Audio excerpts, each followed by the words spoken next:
Forget Team Cap or Team Iron Man. It's all about that Team Spider-Man, am I right? They're coming for you. I'm not the one that needs to watch their back. This doesn't have to end in a fight, Tony.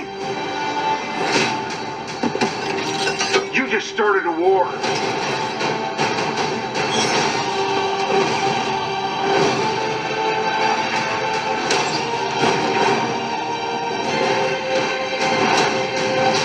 Stay down. Final warning. I could do this all day.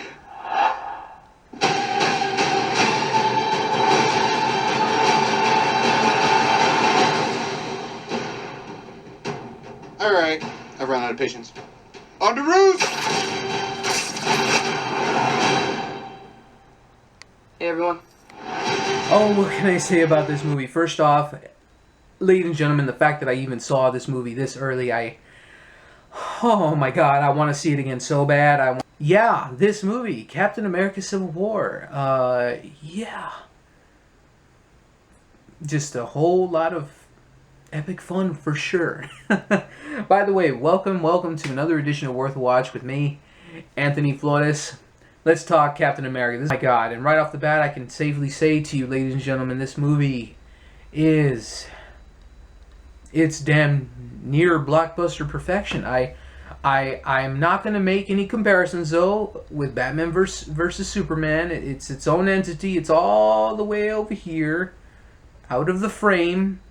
I'm not going to talk about that. We have technically two movies going on here. A sequel to Avengers Age of Ultron and a sequel to Captain America Winter Soldier. We have Bucky Barnes still at large to an extent, just trying to... The whole team is still wondering how much chaos can this guy still cause. But, of course, Captain America knows that is his friend. That is his loyal buddy from way back when. And he feels that this is not him doing all these corruptive and chaotic things.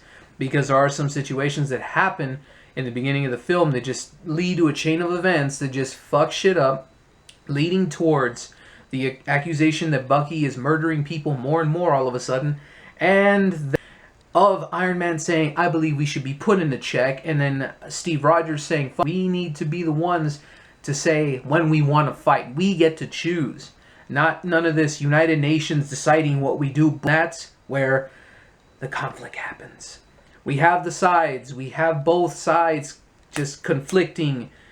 And it's one of those things where it's very sad and brutal to watch because a lot of the dialogue truly explains both sides, which is great. And that's one of the biggest strengths this movie has. There is quite a bit of dialogue between Steve Rogers and Tony Stark explaining the anger that they're both feeling with both of these sides that they feel that are valid. And both of them are friends. That's the biggest difficulty that they face. It's truly heartbreaking to see these two friends that have fought together in all these different situations thus far, only for them to just crumble.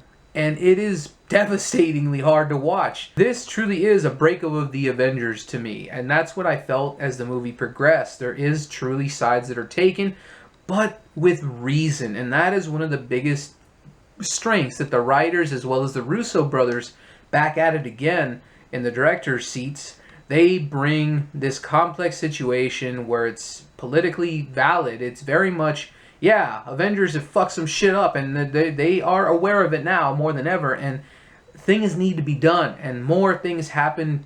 Other heroes take sides, the heroes that we've seen before, and also newcomers like Chadwick Boseman's Black Panther character, who is just really interesting. I'm really looking forward to his movie. And then we have the next biggest thing is, of course, the introduction of Spider-Man. Just knocked it out of the park. Tom Holland, I will only say this, he's Spider-Man. I saw Spider-Man. I saw Peter Parker. I saw what Andrew Garfield just failed at to me. This is Spider-Man. Tobey Maguire, I still love his performances, but I think, if anything, Tobey Maguire was a much better adult Spider-Man, if that makes any sense. But as far as a teenage Spider-Man, this is the definition of it. Marvel got it right. Thank you for getting the character right. Tom Holland is a breath of fresh air, and I am happy that this kid, has gotten the opportunity to portray one of my personal favorite Marvel characters, if not my favorite, actually. And I'm looking forward to the movie even more so now. Is the battles and the action, it's action-packed for sure. For just more of the story, there is so much more I would love to tell y'all, but I just want to say this. The clashing of the Titans, as it were, it's really brutally hard to watch to an extent. It's tragic, but it's also uplifting to see where things are going to go from here. And Steve Rogers is front and center. He didn't get overshadowed again. A lot of people feared that with Winter Soldier. And even though Robert Downey Jr. was front and center as well, this was still a huge impact within Captain America's world. The remnants of his life, just everything that's coming together. It's going to be very interesting coming up in future Avengers movies and other movies. It's going to be very interesting, and I'm looking forward to the next installment. So, ladies and gentlemen, that is just my quick and overall thoughts. I'm really hoping to talk with you all more about this movie very soon. Feel free to comment below when you do see the movie. Let me know on what are your thoughts on Captain America Civil War. I hope you enjoyed it as much as I did, and yeah, I look forward to the next one. I look forward to Doctor Strange later this year. It's going to be interesting when Marvel gets magical.